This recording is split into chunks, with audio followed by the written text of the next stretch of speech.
Hello, dear learners. Welcome to the another most important video of our hot topic that is CBSE result 2025. Since 13th में जब से आपका CBSE का result आया है, CBSE result काफी हॉट टॉपिक रहा है, काफी चर्चाएं हो रही है इसके बारे में कि रिजल्ट कैसा रहा था और रिजल्ट से रिलेटेड रिवैल्यूएशन के बारे में भी बहुत सी चर्चा हो रही है। काफी बच्चे अपने रिजल्ट से सेटिस्फाइड नहीं हैं, चाहे वो फिर 10th के हो या 12th के हो, और वो चाहते हैं कि अपने मार्क्स को हम कैसे रिवैल्यूएट कराएं। रिवैल्यूएशन के प्रोसेस से रिलेटेड काफी उनको कंफ्यूजन भी है कि प्रोसेस क्या होता है, किस तरह से हमें रिवैल्यूएशन करानी होती है, कितने दिन लगते हैं इसके पोर्टल को ओपन होने में, और एक और इम्पोर्टेंट क्वेश्चन कि क्या रिवैल्यूएशन के बाद हमारे मार्क्स कम हो सकते हैं। प्रीवियस वीडियो में मैंने डिस्कस किया था रिवैल्यूएशन के प्रोसेस को कि रिवैल्यूएशन का प्रोसेस कैसे होता है। 2025 में सीबीएसई ने क्या चेंजेस किए हैं अपने रिवैल्यूएशन के प्रोसेस में। तो अगर आपने वो वीडियो नहीं देखा तो जरूर से जाकर देख लीजिए, जिसका लिंक आपको आई बटन पे मिल जाएगा।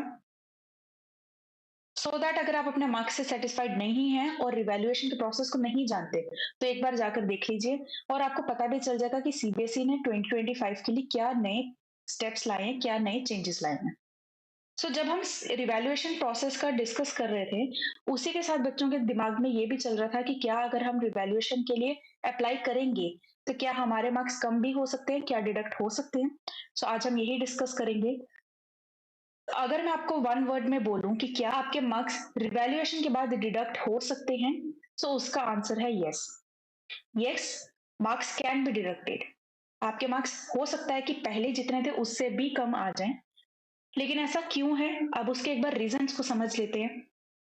अगर हम इनके रीजंस की बात करें, अगर हम सीबीएसई की रिवैल्यूएशन प्रोसेस को समझें, तो सीबीएसई की रिवैल्यूएशन गाइडलाइन जो कि 2025 की है, ऑफिशियली उसके अकॉर्डिंगली सीबीएसई ने साफ क्लियर किया है कि if you apply for revaluation which means a rechecking of your actual answers, then your paper is sent to a new examiner। जो आपका पेपर होगा वो एक न्यू एग्जामिनर को भेजा जाएगा। मतलब कि आपका जब एग्जाम हुआ था, जिस टीचर ने चेक किया था आपका पेपर, वो टीचर कोई और था, लेकिन जब आप रिवैल्यूएशन के लिए या रीचेकिंग के लिए अप्लाई कर रहे हैं तो आपका जो आंसर शीट है वो एक दूसरे एग्जामिनर को दी जाएगी। अब जो एग्जामिनर होगा वो स्पेसिफिकली जिस आंसर की आपने बात की होगी कि इसको हमें रिवैल्यूएट कराना है, उस क्वेश्चन को देखेगा। ठीक है, अगर एग्जामिनर ने क्वेश्चन को देखा और उसको मिला सबसे पहले कि टीचर जो प्रीवियसली टीचर जो था उसने आपको एक्स्ट्रा मार्क्स दिए हैं बाय मिस्टेक, या फिर लीनियंसी कह लो, या फिर क्लियरली कोई चीज को नोटिस नहीं किया हो, मतलब किसी भी तरह से अगर प्रीवियसली आपको किसी क्वेश्चन के लिए ज्यादा मार्क्स मिल गए हैं जो कि नए टीचर को लगता है कि इतने मार्क्स तो नहीं मिलने चाहिए थे, या फिर आपने क्वेश्चन अगर आधा ही अटेम्प्ट किया लेकिन आपको उसके लिए फुल मार्क्स मिल चुके हैं और नए एग्जामिनर को ऐसा कुछ दिखता है, उस केस में नया जो एग्जामिनर है वो इसके मार्क्स भी कम कर सकता है और उसी अकॉर्डिंगली आपके मार्क्स जो है रिड्यूस हो जाएंगे। अब ये सब क्या बोला गया है सीबीएसई में, सिंपल एक एग्जाम्पल लेते हैं। जब आपका पेपर चेक हुआ था तब आपका टीचर कोई और होगा जिसने चेक किया था। इस चीज को हम समझते हैं कि एग्जाम्पल की हेल्प से, सपोज करिए आपका कोई भी साइंस का कोई क्वेश्चन था, जिस क्वेश्चन में आपको बोला गया है कि आपको बायोलॉजी का कोई प्रोसेस को एक्सप्लेन करना है। अब आप उसको प्रोसेस को एक्सप्लेन करेंगे तो आपको उसके साथ डायग्राम भी बनानी जरूरी है, बनानी चाहिए। आपने डायग्राम नहीं बनाई, ठीक है, आपने क्वेश्चन पूरा सॉल्व कर दिया, आपको टीचर ने 5 में से सपोज करिए 4 मार्क्स दिए, लेकिन आपको लग रहा है कि क्वेश्चन आपने अच्छा प्रूव किया था, अच्छे से समझाया है पूरा, तो आपको फुल मार्क्स मिलने चाहिए। अभी जो नया एग्जामिनर है, जो पहले वाला नहीं था, नया कोई आया है, वो आपका ये क्वेश्चन देखेगा देखेगा। अब उस एग्जामिनर के अकॉर्डिंग आपको तो 4 मार्क्स भी नहीं मिलने चाहिए थे, आपको तो 3 मार्क्स मिलने चाहिए थे, क्योंकि आपने डायग्राम भी नहीं बनाई। ठीक है, तो हो सकता है कि वो 4 से भी कम करके आपको 5 की जगह पे 3 दे दे। कहाँ आप एक्सपेक्ट कर रहे थे कि मुझे 5 आउट ऑफ 5 मिलने चाहिए, आपको 4 छोड़ो, आपको तो 3 ही मिल रहे हैं। ऐसा भी हो सकता है कि आपको प्रीवियसली जो आपका टीचर था उसने एक्स्ट्रा मार्क्स दिए थे, लीनियंट चेकिंग की थी उसने, लेकिन जो नया एग्जामिनर मिलेगा हो सकता है वो और भी स्ट्रिक्ट मार्किंग करता हो। इस केस में आपको क्या हो जाएगा कि एग्जामिनर और मार्क्स कम कर देगा, और मार्क्स कम करेगा तो आपके ओवरऑल मार्क्स मार्क्स जो हैं वो और भी कम हो जाएंगे। इसीलिए कहा जाता है कि जब आप रिवैल्यूएशन के लिए क्वेश्चन अपना अप्लाई करते हैं तो हो सकता है कि आपके मार्क्स जो है वो कम भी हो जाए पहले वाले से। और अब अब अगर मार्क्स कम हो जाते हैं तो अब हम क्या करें? क्या हम वापस रिवैल्यूएशन के लिए बोल सकते हैं या क्या हम सीबीएसई को ऐसा कह सकते हैं कि आपने तो हमारे पहले से भी मार्क्स कम कर दिए, अब हमें प्रीवियस वाला जो हमारा रिजल्ट था उसी के अकॉर्डिंगली मार्कशीट बनाकर भेजिए? नहीं। क्योंकि सीबीएसई ने क्लियरली मेंशन किया अपने ऑफिशियल साइट पे कि marks awarded after revaluation shall be considered final even if they are less than the original marks. ये क्लियरली क्लियरली सीबीएसई ने अपने ऑफिशियल साइट पे बोला है कि रिवैल्यूएशन के बाद आपको जो भी मार्क्स मिलेंगे उसको हम फाइनल ही कंसीडर करेंगे, चाहे आपके ओरिजिनल मार्क्स से कम थे या ज्यादा थे। समझ आ गया?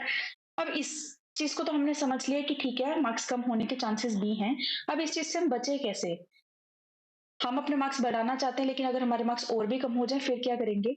इसीलिए कहा जाता है कि जब आप रिवैल्यूएशन के लिए जाते हैं, सीबीएसई ने तो अब ये भी अच्छा कर लिया कि 2025 में आपका प्रोसेस थोड़ा अच्छा बना दिया है। सबसे पहले आपको आंसर बुकलेट के ऑप्शन मिल गया हुआ है कि आप अपनी आंसर बुकलेट को देख सकते हैं। तो जब आप अपनी आंसर बुकलेट को देखेंगे, अच्छे से एक-एक क्वेश्चन को देखिए कि आपने क्या प्रॉपरली सॉल्व किया, आपको उसके अकॉर्डिंगली उतने मार्क्स मिले हैं। क्या गलती आ रही है, टोटल में गलती आ रही है या किसी पर्टिकुलर क्वेश्चन में गलती दिख रही है आपको? अगर किसी पर्टिकुलर क्वेश्चन में दिख रही है, तो कोशिश करिए कि अपने उसी सब्जेक्ट के टीचर से, स्कूल टीचर से या कोई भी ट्यूशन टीचर है, उनसे एक बार कंसल्ट कर लीजिए कि क्या इसमें मुझे रिवैल्यूएशन के लिए अप्लाई करना चाहिए या नहीं? मार्क्स ज़्यादा आए हैं या कम आए हैं या कम होने के चांसेस तो नहीं है? ऐसा करके पूरा अपने आप को श्योर करके फिर ही आप रिवैल्यूएशन के लिए अप्लाई करिए कि कहीं ऐसा ना हो जाए कि आप तो रिवैल्यूएशन करा रहे थे अपने मार्क्स बढ़ाने के लिए, लेकिन आपके मार्क्स उससे कम हो गए। मतलब इन शॉर्ट अगर हम बोलें तो हमें क्या समझ आ रहा है कि रिवैल्यूएशन ज़रूरी नहीं है कि हर बार पॉजिटिव साइड पर ही जाए। ऐसा भी हो सकता है कि आपके मार्क्स बढ़े, ऐसा भी हो सकता है कि आपके मार्क्स कम हों और ऐसा भी हो सकता है कि रिवैल्यूएशन के बाद भी आपके मार्क्स उतने ही हैं जितने उससे पहले थे। तो कुछ भी हो सकता है, हर तरह का सिनेरियो देखकर, समझकर बाद में अप्लाई करना। अच्छे से कैसे आपने देखना है कि आपके मार्क्स में कहाँ पे प्रॉब्लम आ रही है, किस क्वेश्चन में प्रॉब्लम है, किस तरह की प्रॉब्लम है। सो आई होप ये जो बच्चों का एक जेन्युइन डाउट था मार्क्स डिडक्शन से रिलेटेड, ये मैंने क्लियर कर दिया होगा इस लेक्चर के थ्रू, इस वीडियो के थ्रू।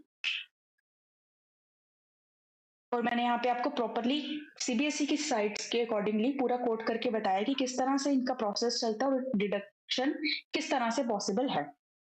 तो अगर आपको ये वीडियो अच्छी लगी है तो वीडियो को लाइक करना, शेयर करना और उन सभी फ्रेंड्स के साथ वीडियो को लाइक करना, कमेंट करना और उन सभी फ्रेंड्स को शेयर करना जिनको अपने रिवैल्यूएशन प्रोसेस के लिए अप्लाई करना है लेकिन उनको ये डाउट है।